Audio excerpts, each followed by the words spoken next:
What's up, Lash fam? Today I want to talk to you about lash layers. So a client's natural lash line, how many lashes they have, and how to tackle each individual layer when lashing.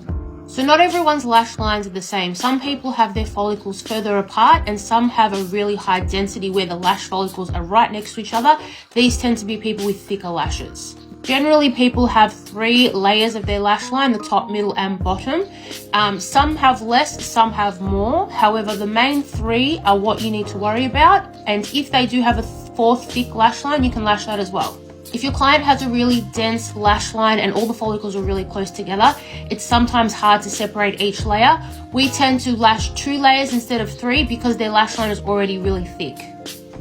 If the client's lash follicles are further apart and you can see each individual layer, it means they've probably got a little less natural lashes and you can do 3 layers when you lash.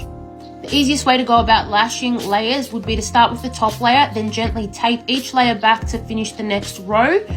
If you want a nice top line where all the layers are straight, you put a shorter lash on the top line and increase the length as you go to the bottom layer. Sometimes clients will have random lashes going in random directions on the top or bottom layer. You don't need to lash those because they'll ruin the desired look that you're trying to achieve.